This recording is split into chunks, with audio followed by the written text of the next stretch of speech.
Bhagavate Sri Ramakrishnaya.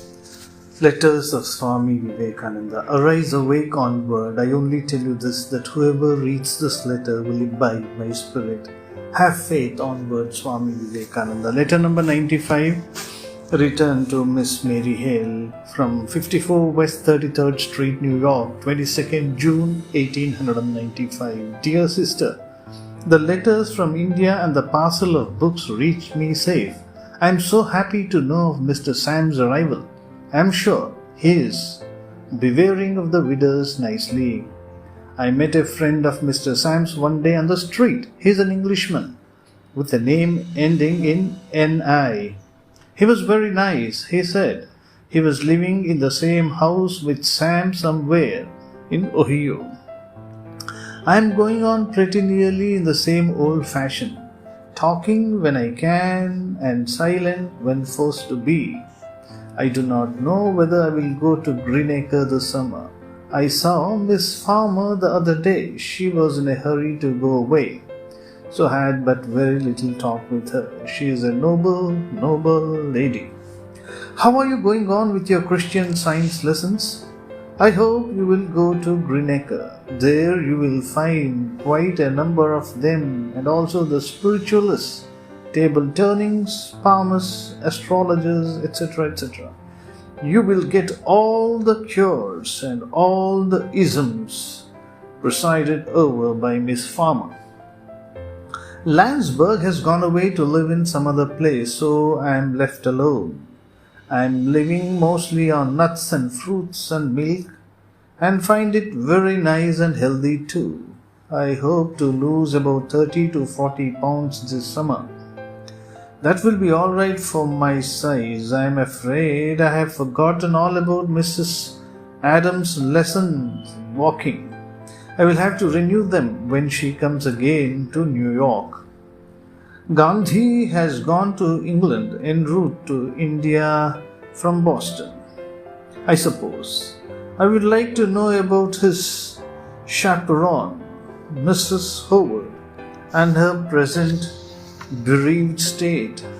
I am very glad to hear that the Rucks did not go down to the bottom of the Atlantic and are at last coming. This year I could hardly keep my head up, and I did not go about lecturing.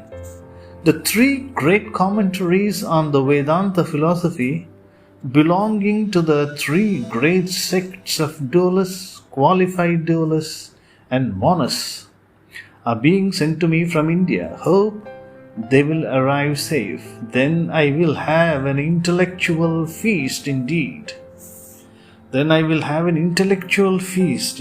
I intend to write a book this summer on the Vedanta philosophy. This world will always be a mixture of good and evil, of happiness and misery.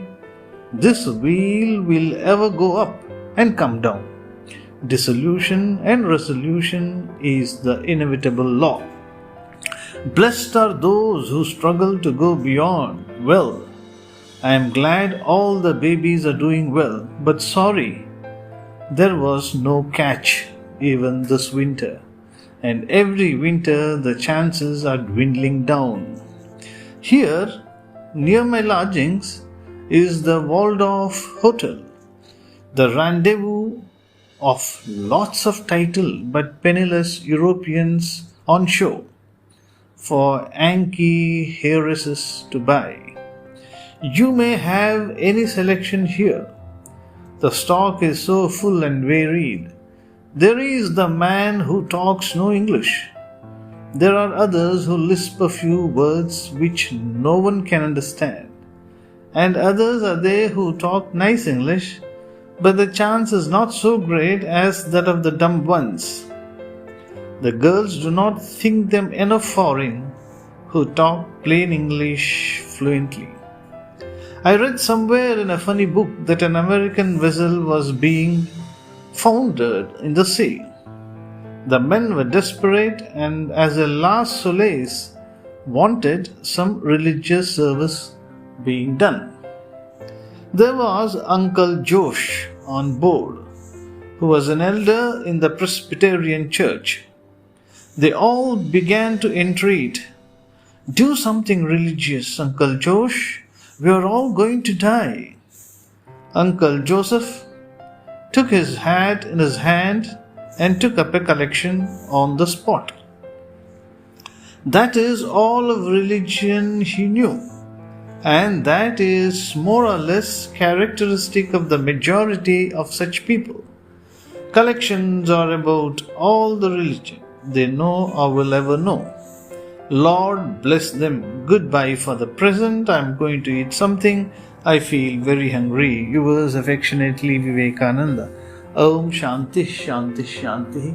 Hari Om Tat Sat. Shri Ramakrishna Arpanamastu.